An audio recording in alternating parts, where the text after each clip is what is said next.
Hi, I'm Michelle Zeitlin. I was on the original cast of Fame, the first 13 episodes, hired by the production at NBC MGM Studios. I got to work with Debbie Allen and a host of wonderful actors and dancers, and it is wonderful to be here, Larry, to share my story.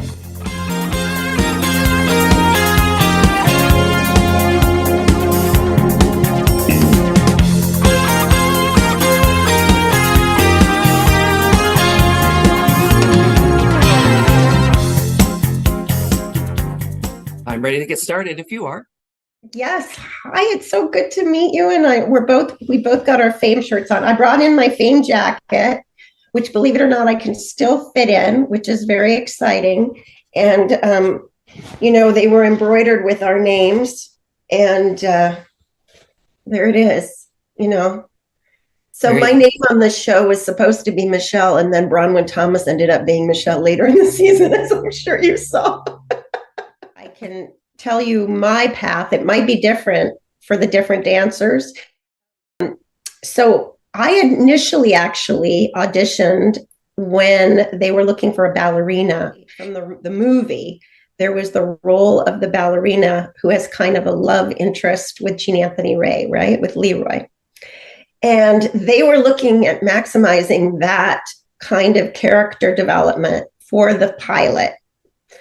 And there were a few actresses from LA, and I think a couple in New York that were on the short list. And this will make you laugh a little bit.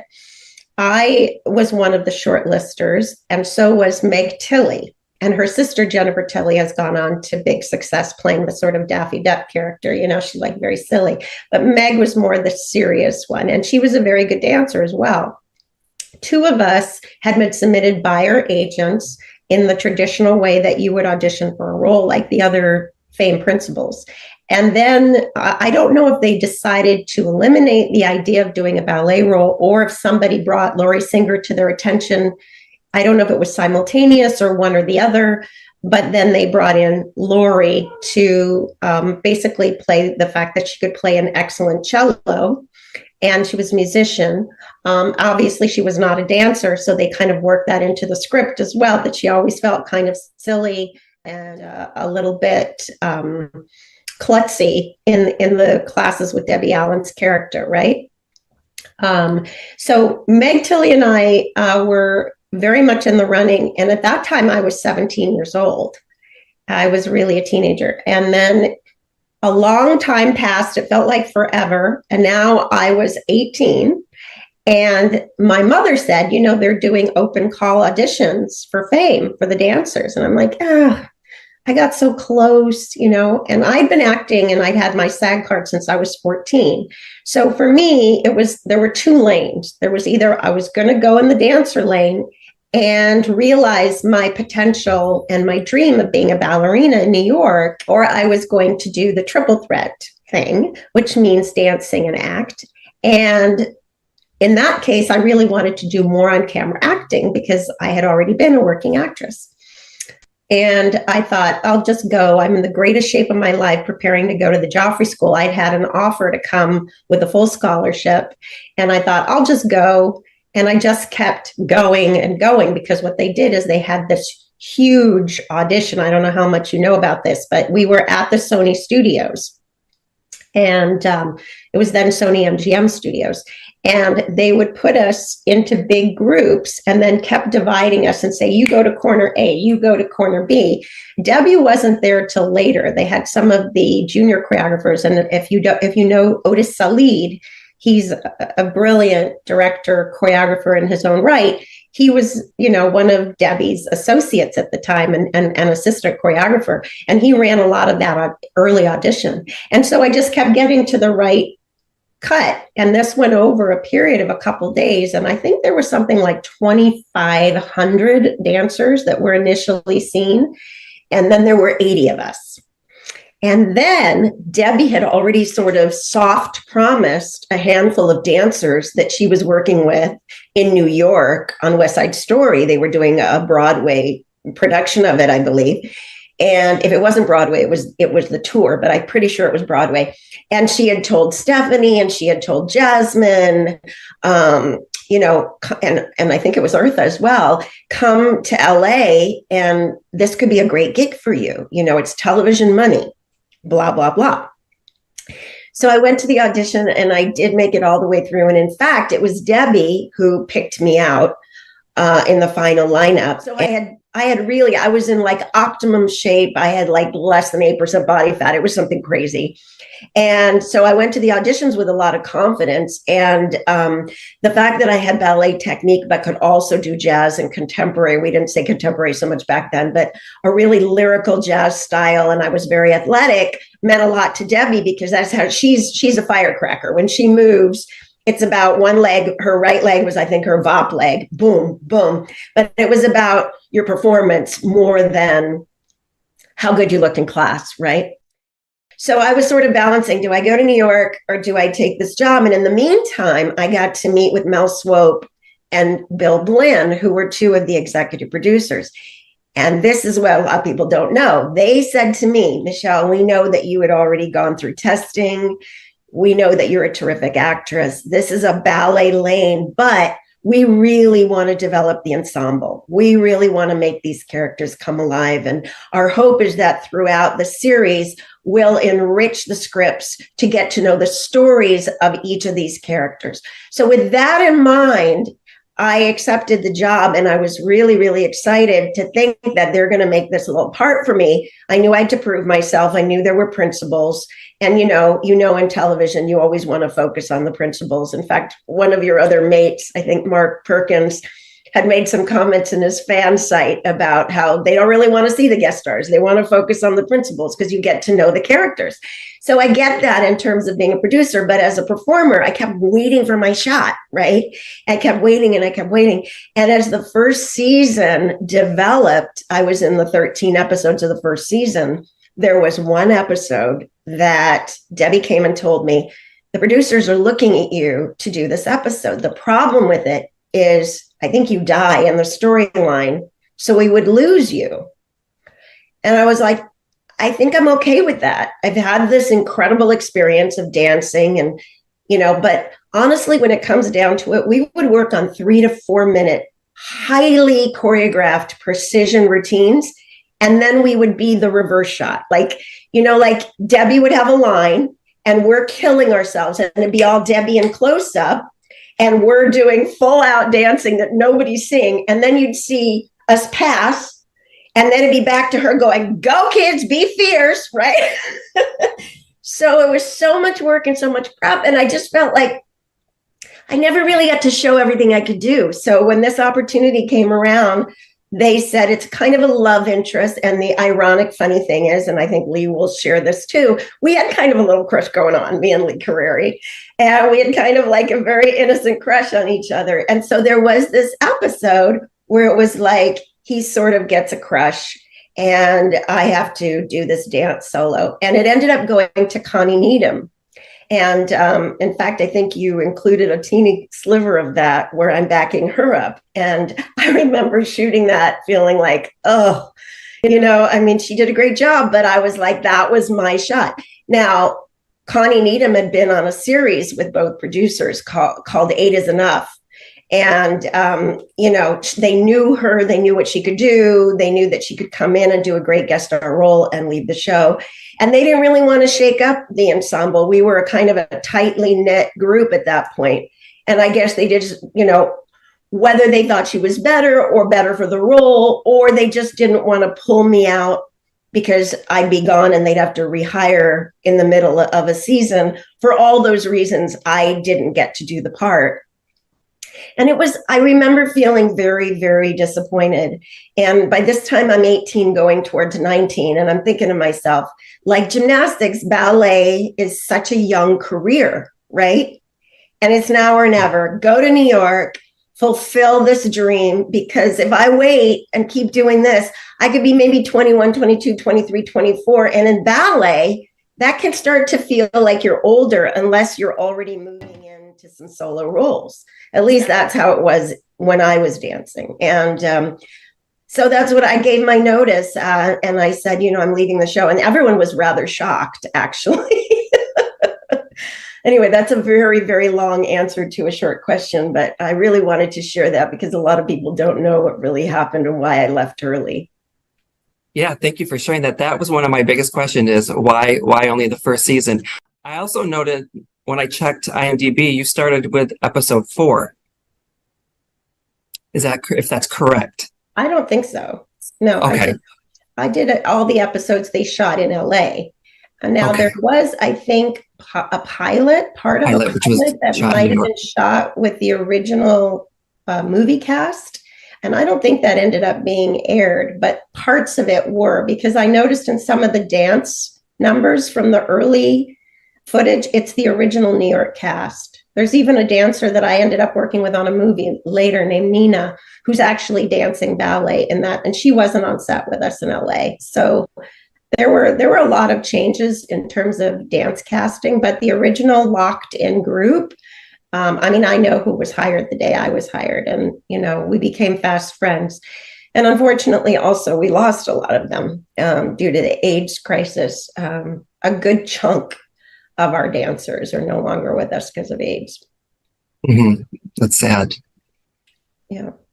And so what was it like? You touched on this a little bit, working with Debbie Allen. At that time, she was known for Broadway, but she hadn't quite achieved legendary status yet. Did you look up to her, or did she? How was that? I think I have a very respectful feeling for Debbie. I have a lot of respect for what she's done since as well, breaking into producing, executive producing. She's a multi-talent. She's also very fierce in her own personality, and it's her way or the highway. So, like anything, when you work with a boss, you're looking up to them, you're learning from them, but you're also very clear that they're your boss. So she had kind of a more of a give and take with a couple of the New York cast members because she brought them with her, right? She knew them. And there was a little less of an age difference too. So she kind of leaned in, like Stephanie was a real buddy for her. Eartha was a real buddy. I think Michael, we called him Dilo, Michael DiLorenzo.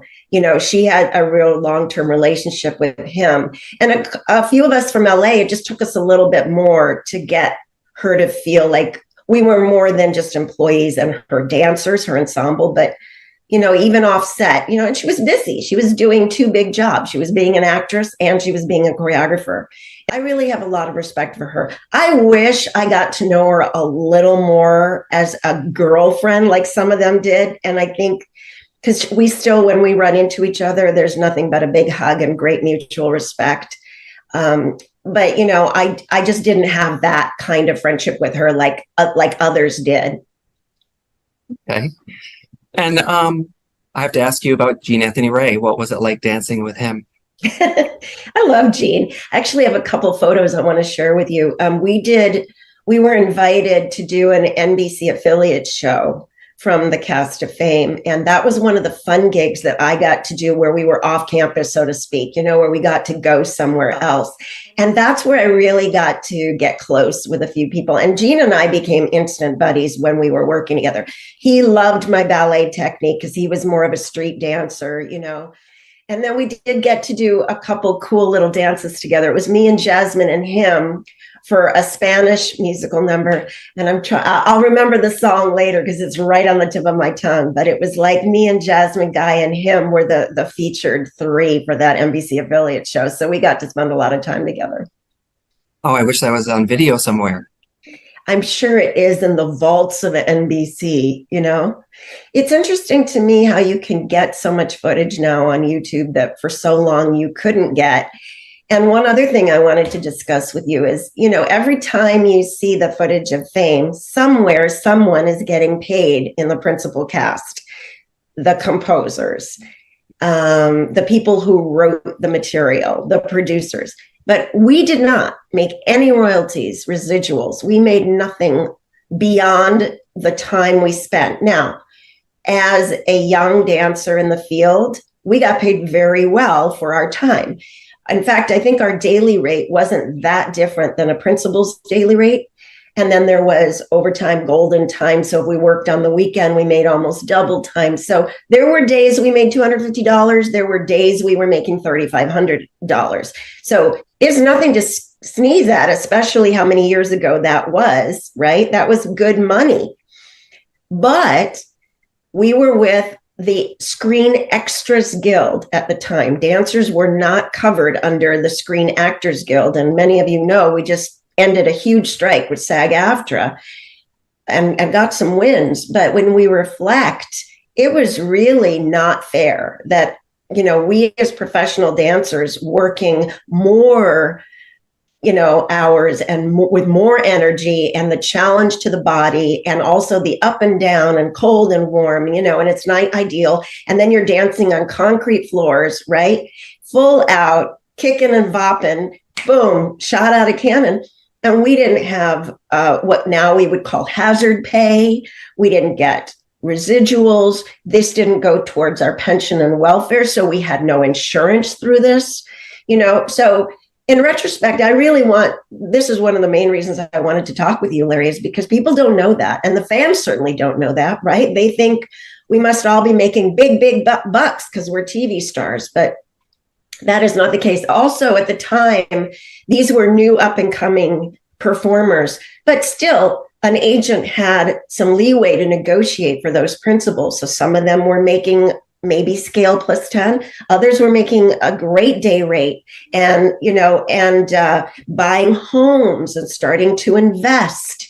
And, you know, I am so grateful for my experience, and the 13 episodes definitely paid for me to live in New York for the next 2 years, and I didn't have to wait tables or host, and I would have been a terrible waitress. But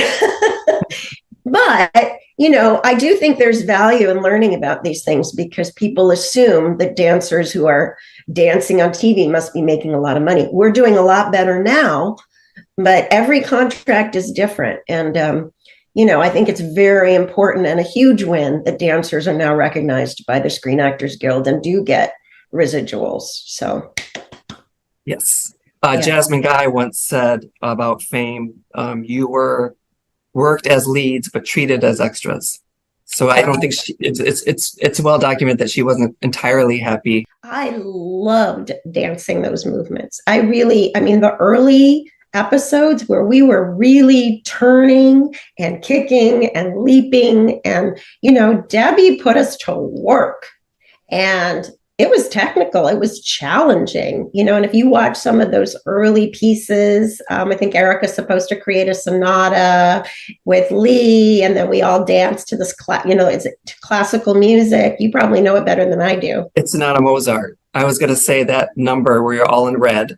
Yes. And it's incredible, the number and the camera work from all the different angles, from up above, from the sides. I can't imagine how many times you had to do that, and you're constantly moving, and it's beautiful. Thank you. And that was multi-camera, which is also typical of sitcoms, not always 1 hour. So the musical numbers were definitely covered with multi-camera, which was great, but that didn't mean we didn't do it over and over and over again. And, you know, when you have an ensemble of dancers, something always happens. Somebody's shoe flies off, right? A camera lens drops, or, you know, I mean, you have all of these variables anyway, but then you have all these dancers. So trying to match the shot and do the masters, and then, you know, and then again, the reverse shots, if there's a conversation with the actors, we still did everything full out, even if we weren't on camera. So to Jasmine's point, she's right. I never knew she said that, and I had a lot of respect for Jasmine too, because she also was a very strong triple threat. And I think she went on to do great things as an actress. I know she had a series for a while. And in fact, I think Debbie and her ended up working on that years later as well. Jasmine was the consummate artist. And I think in that way, we were a lot alike. We did not like to feel our talents were being wasted. We'd worked way too hard. And she was a little older than me because she'd already been on Broadway and she'd already had some great roles, you know.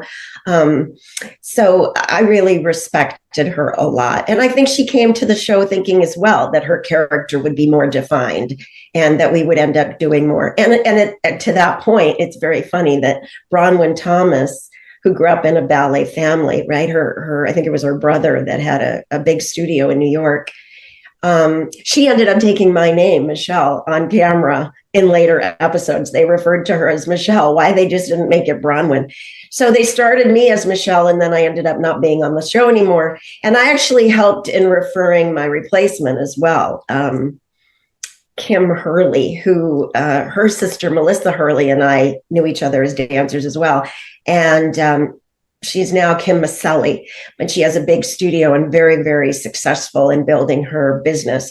But yeah, I knew her from ballet class, and I knew she would be great replacement for me. So I had put her name in the hat as well. One of the things I wanted to ask you was the path to fame back in the early 80s and the path to fame now, how that's changed. I think the idea of fame is different today. Like back in 1980, fame meant you were really good at something if you achieved fame. Now you can achieve fame in many different ways. So when they talk about remaking fame and rebooting fame, I just don't know if you can, because the whole idea of it has changed. So how would you compare, and how would you guide and advise young artists today? I love that question, by the way. You asked me, what is fame today compared to what it was then in the 80s? God, is it really the 80s? Feels like 10,000 years ago. You know, I'm a talent literary manager, so I'm involved with a lot of talent. And even that word has changed. We used to say talent because you were talented. Now talent just means the people in front of the camera, right? Yes, I'm aware of that. So, you know, that's a very interesting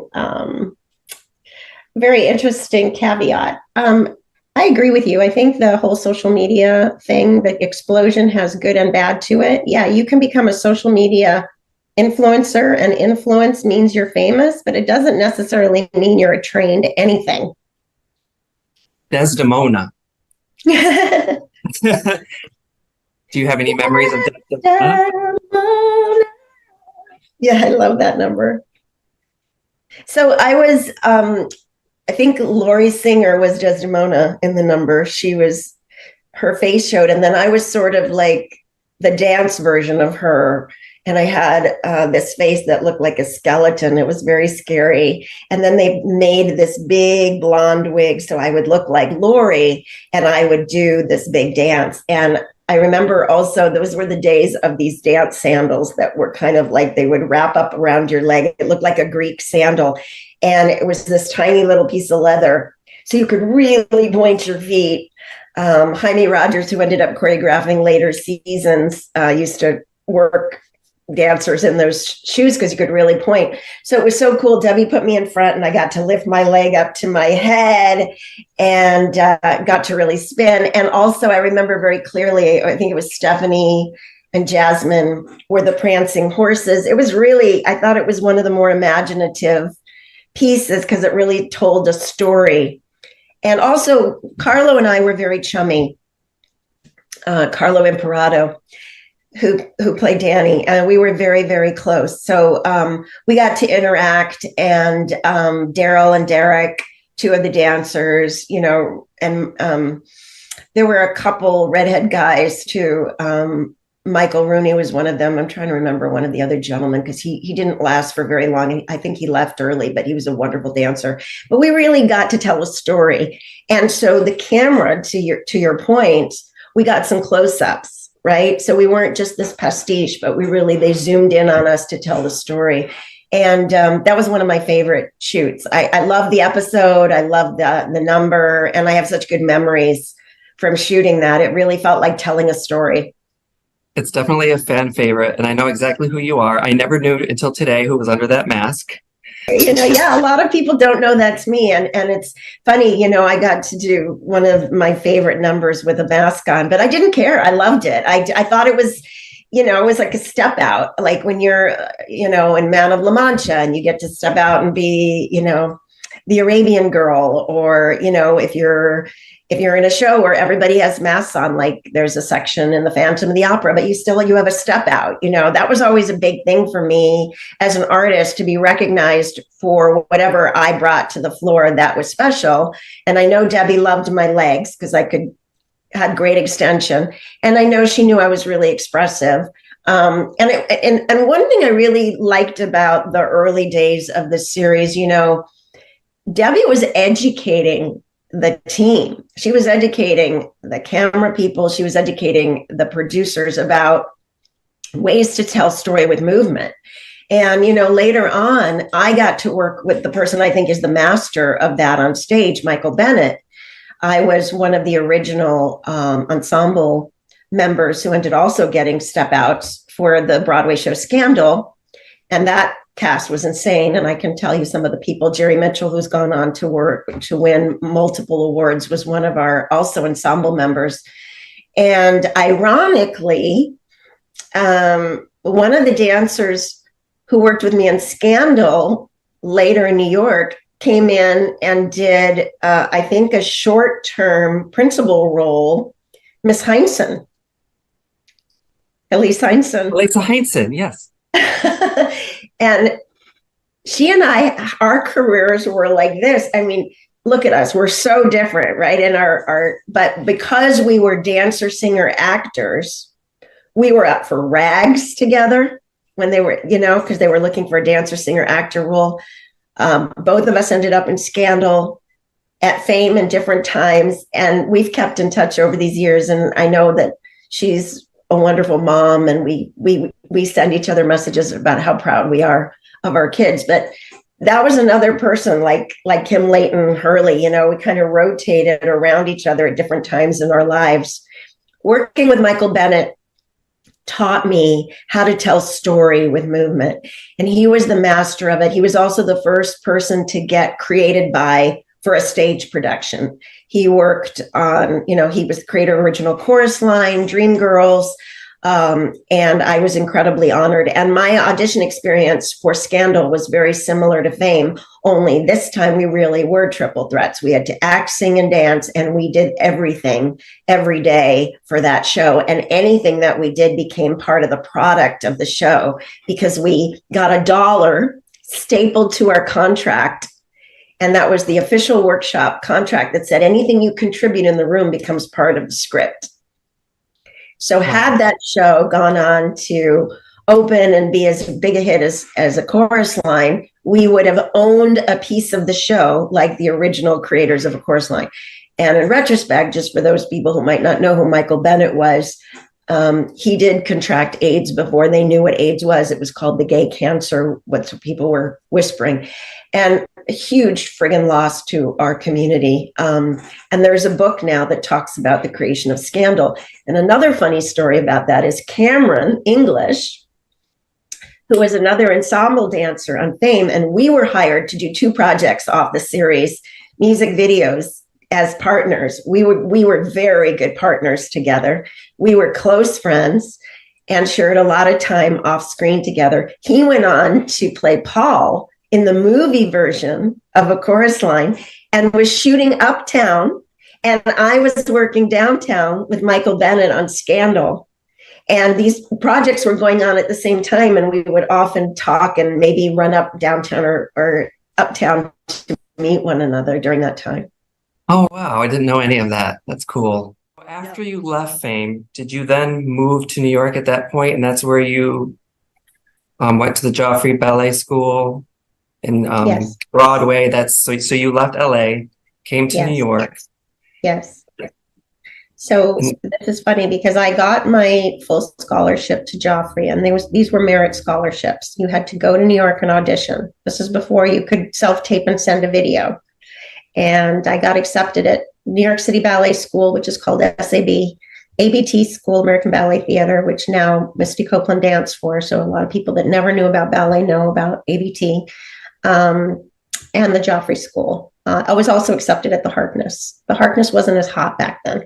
And I thought Joffrey was the best fit because they had a very eclectic repertoire.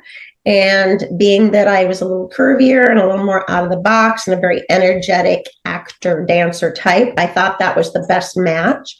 So I was super excited to attend the scholarship program with the understanding that I would eventually move in, possibly as an apprentice to the company. What brought you back to Los Angeles?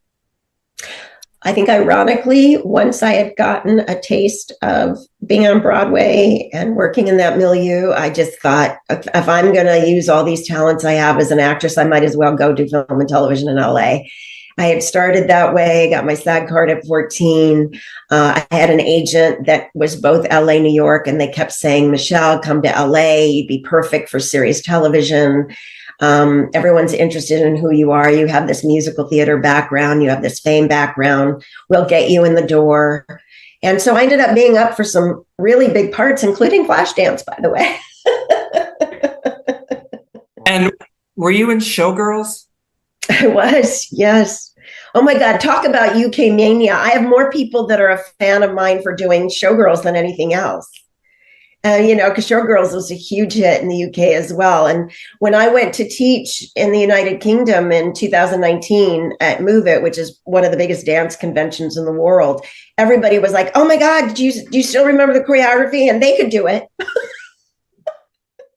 Marguerite Derricks was the choreographer. Yes, who also, by the way, was on Fame after I left. So we share that in common. And of course, has gone on to do amazing work for Mrs. Maisel, the series. You run a production and management company, which you've touched on, and you manage artists. So I have a company called More Zap Productions and Management. I actually started my company when I was 21, when no one took me very seriously. I started the company, but it was really, we were in the black, we were making money pretty fast.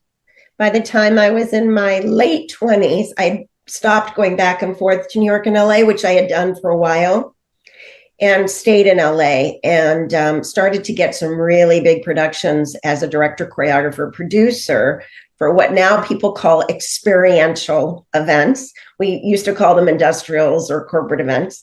And essentially, they were the equivalent of an Oscars telecast, but a one-off. So I worked for 12 years for Nike. I worked with Apple. I worked with Intel, Sun Microsystems, a lot of big shows. And I would come up with concepts, choreography, costumes, casting. And I really loved plugging in all of my hats. I always said I was a multi-hyphenate, which again, Debbie was too. So I had Michael Bennett, I had Debbie, definitely to learn from. But then I kind of took what I liked and what I didn't like and kind of created my own vibe as a director choreographer. And what I always loved was discovering new talent, just like Debbie did, just like the Fame producers did. It's so exciting when you are confronted by the it factor, by that amazing thing where you go, oh my God, look at that. And I took the natural love of helping other people get jobs to the next level. And I was an agent for 2 years. I ran a dance department for Bobby Ball, dance and choreography. And then some of my clients sort of latched onto me and said, Michelle, now you're our manager. And I went into management.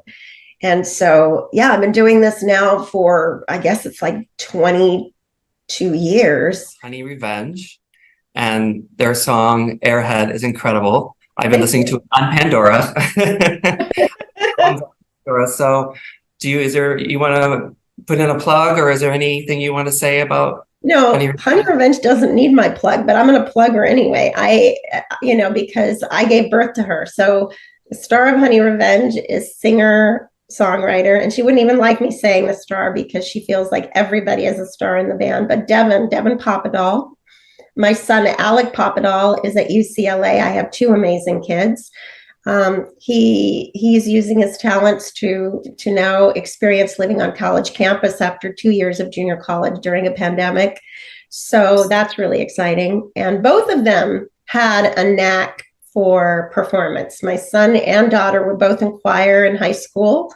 They learned so much. And my son, though having no professional dance training, just was a natural mover and choreographed a big musical number for choir and got into parkour when he was very young. So they're both very, very capable and talented in their own right. And sometimes they laugh when they see like a clip from BAME and they go, oh, right, you had a career. Because they know me as mom who choreographs for their school productions. And then they realize, oh, that's right, she had a whole career. It's been kind of fun to share that with my daughter. And I'm really looking forward to getting to know the band from, in a new iteration, like going into a new country for them, and for Devin to get to see me experience with her that part of her career. It's very exciting. And Airhead is a very good song, and it's blown up. It's very commercial in my mind, but some of the earlier songs they put out I love. And before Honey Revenge, she had a band called Forever Emerald. So she went from being green-haired to pink-haired. I've seen pictures on your social. Yes. The whole band, Donovan and Tay and Matt, they're a fantastic band, but Devin and Donovan share most of the music writing and are really the bones of the band. And, to that, it's all about, God, you said following your dream on fame, right? It is. You have big dreams, and you have to start with those big dreams, and then you need to work hard and find the tools. And I call it passion to power. You have to drive forward with good training, good networking, good mentoring, and believe in yourself, but also have people that will help you get there, and nurture those authentic relationships, and be open-minded and trust your mentors, because you need people to create a career. You can't do it all by yourself. You mentioned passion to power. That's the name of your podcast? It is. I have a podcast called Passion to Power, and I've gotten to interview, I call them big shots, #big shots, people who are in programming and development, actors, casting directors, movie producers, people on the writing side, the publishing side, people on the digital side, animation. I've had incredible interviews. So basically, you have a library of content that's free. I totally recommend every artist should check out. And I think about one of the interviews, because it was the first one we did in front of a live audience before we all went remote. Lee Carreri came in and did an interview with me in front of a live studio audience. And it was so much fun because we hadn't seen each other in God knows how long. I think Erica did such a great job as Coco. And those were big shoes to fill after Irene Cara, like and I think Erica Gamble did such a great job. I think she's, and still has a terrific career. I just kudos. Have you seen the film? You were probably not old enough to see a rated R movie. I loved Fame. Oh, I loved the movie. I thought it was fantastic. You ever cross paths with Antonia Franceschi from the film? I have, in the UK. This is a funny story. I was invited to something called Global Vibrations. It was run by Ariadne Villarreal, who also, by the way, co-produced with Jeff Amsden that tour with Ballet Boys. I don't remember what the name was, but it was basically incredible male dancers doing ballet. And Antonia and I met at Pineapple Studios, which is a very famous studio in London. I was about to teach a class and she was just coming in from one. And I said, hey, and that was the first time we actually met and talked and chatted. Yeah. Oh, cool. So when you look at yourself in those clips, what would you say to that 17-year-old girl today? Yeah, 17. And by the time I did the show, I think I was 18 and a half. I'll tell you what, when I saw that little clip that you put together, first of all, thank you for capturing those wonderful close-up moments. Some of those episodes I'd never seen. First of all, I felt very validated, because in my head for so many years, I hadn't seen any of those episodes since they came out. So to see them now on social media with new eyes, and to see them when I have kids my own age, from those ages that I was. Let me say that again. It's interesting watching myself now at 18, 19, having a son who's 22 and a daughter who's just turned 25. It's just retrospectively incredible, right? And I feel very validated because, first of all, yeah, my technique was there. I remembered being good, but I wasn't sure. Yeah, Bronwyn and I were turning it out. We were doing fouette turns, and knee work and full out leaps. So yeah, we were good. And so that's very validating to see that training was there, and really you need good training to maintain.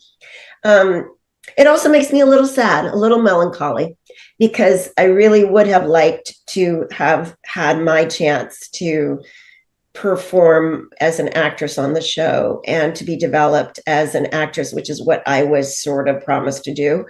And fame was a great conversation starter when I went into a room to act, for Flashdance or for any of the many series roles that I was up for, co-stars or guest stars.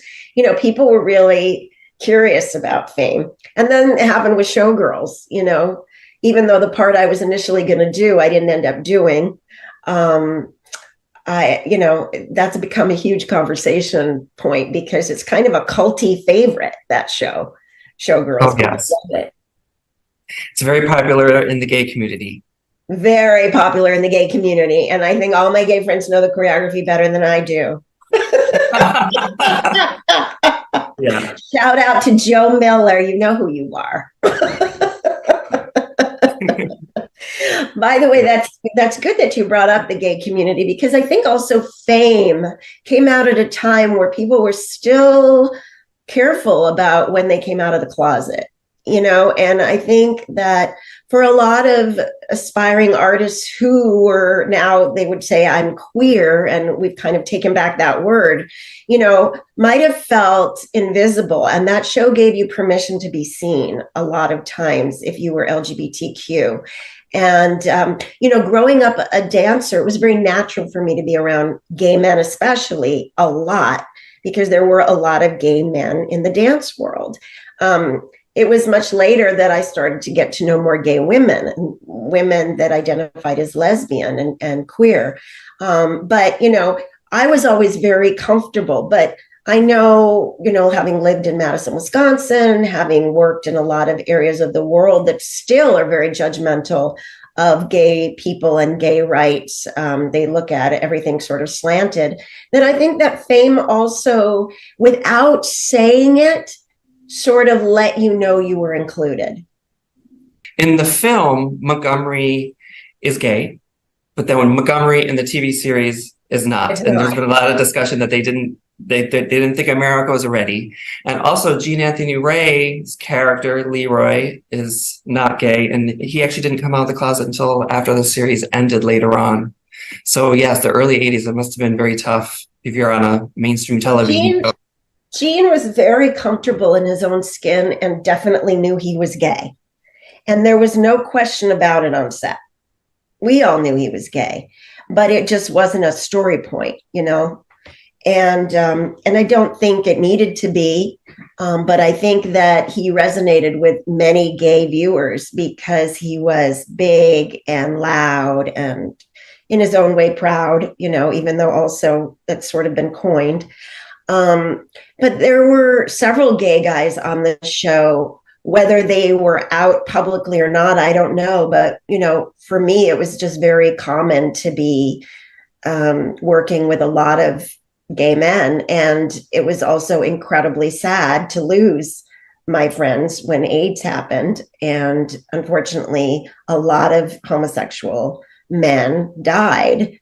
And, to that point, when we went through the pandemic, there was a worldwide awareness of a terrible, terrible disease. But think about how many people we lost to AIDS.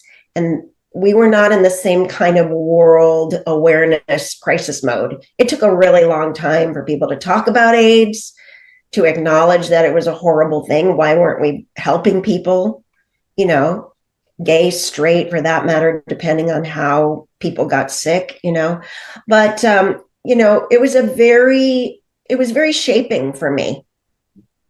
Hmm. It was very shaping for me to see the lack, the lack period in so many ways of caring for our community. Wow. I I um I wanted to acknowledge those people who you may not have known were super, super talented on the show because they Yes. didn't get a chance to show that. Stephanie went on to do a soap opera, and she's somebody I knew was going to be a star. She was gorgeous. She had the goods. Beyond that, I want to speak about Stephanie because she was a person of character. I don't know if you've interviewed her since or you've spent any time with her, but Stephanie was a person of character. She was very self-aware. She was very disciplined. She had a great work ethic, and she was incredibly talented. And I was really glad to see her have a good career. And Cameron English, I knew he would go far. He was an exceptional mover and actor. Um, there were some actors that came in on board the show after I left, but that I thought were really terrific. I thought Nia Peoples was a really great early idea of, showing multicultural casting choice. She had a very pop approach to her way of singing. She was very pop. And I think that was cool because Fame wasn't necessarily popish. Where can we find you on social media? Oh, thank you for asking. I have a kind of funny social media. I'm one of those people that posts things about my kids one day, my volleyball games the next day, a class I'm teaching, and then an announcement about my speaking. So it's kind of a hodgepodge, and it is a public Instagram. I'm at Morezap1, Morezap, and the number one. But my more professional followings find me on LinkedIn, and I have a very wonderful large community that follows me on LinkedIn. And I do most of my mining and networking through LinkedIn because it's a business platform.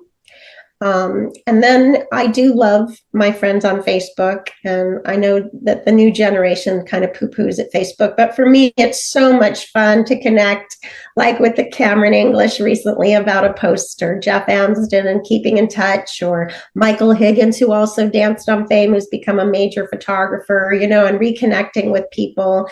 And it is really fun for the artist community to connect on Facebook. So you can find me everywhere, but I would say my Instagram, you can just Google my name. I would love for people to listen to Passion to Power and send their thoughts about what they've learned. I call them kernels of gold.